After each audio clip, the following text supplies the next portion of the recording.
Hey everyone, welcome back to our channel. If you're new here, please subscribe. I'd really love that. If you're returning, how you doing?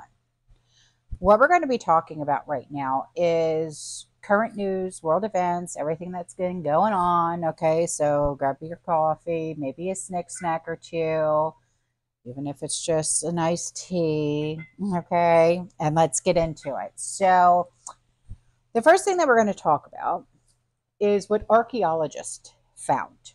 Okay, they made an unprecedented discovery of pre-Revolutionary War artifacts, including 35 bottles of perfectly preserved cherries and berries from the 18th century. Where? George Washington's house. Yeah. And you guys are always worried about the 18th month expiration date that Ball puts on their jars when you use them for food preservation. And they found perfectly preserved cherries and berries from the 18th century. Y'all, don't worry about your canning, okay? If cherries and berries from the 18th century are still good to eat, don't worry about your your canning pantry, okay? Don't worry about that 18 months. It's still good, trust me. So the next thing that we're going to talk about is something that when I saw this, I'm like, no. So the Los Angeles City Council has decided to remove a street sign. It's the no U-turn sign from a certain neighborhood.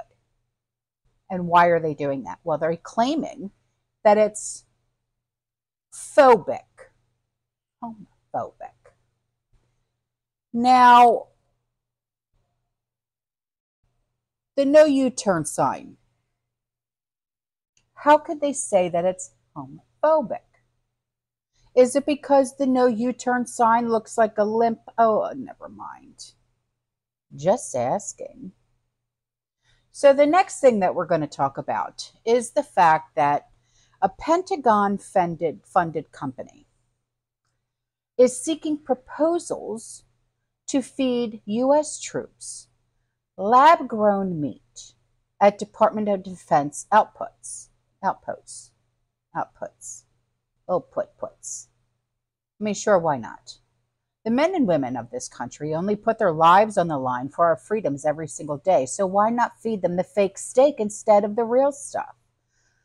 I mean, what the hell is really going on around here?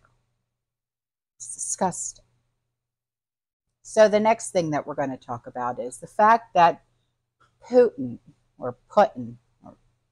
on the Ritz, has issued another chilling warning to the West, saying its selfishness and hypocrisy has led to a dangerous turn of events and brought the world close to a point of no return.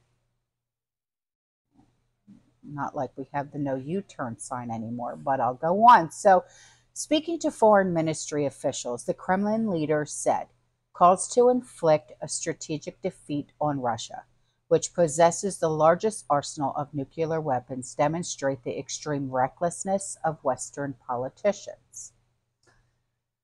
They either do not understand the scale of the threat that they are creating, or are simply obsessed with their own sense of impunity and exceptionalism.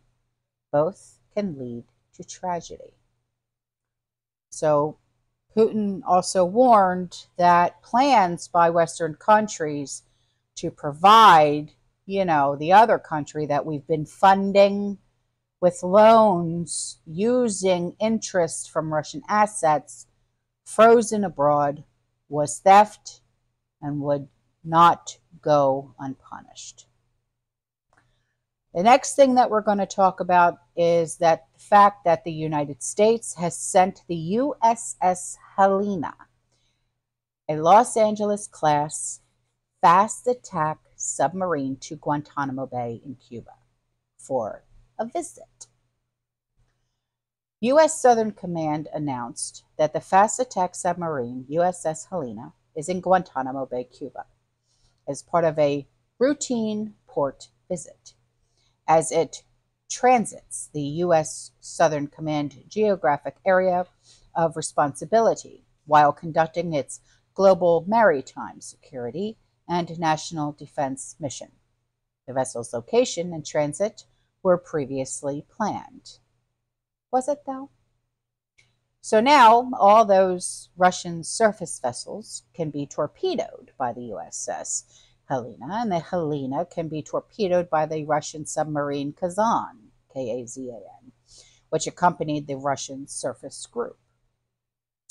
And all of them are in Cuba right now. No big deal. What could possibly go wrong? I don't know. So the last thing that we're going to talk about right now, kids, is the fact that the president of Serbia states plainly, we will have World War III within 3 to 4 months, maybe even sooner. He went on to say his people are being told to check their flour, their sugar, and their food supplies, and to prepare.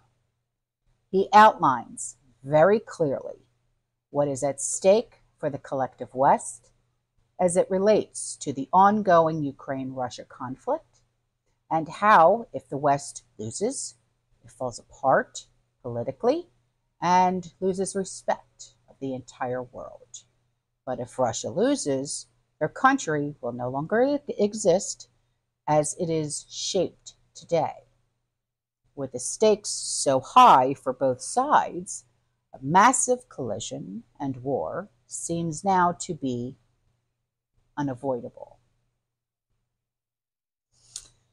Unavoidable. Wow. So if the president of Serbia is telling his people, check your pantries, stock your pantries, and prepare.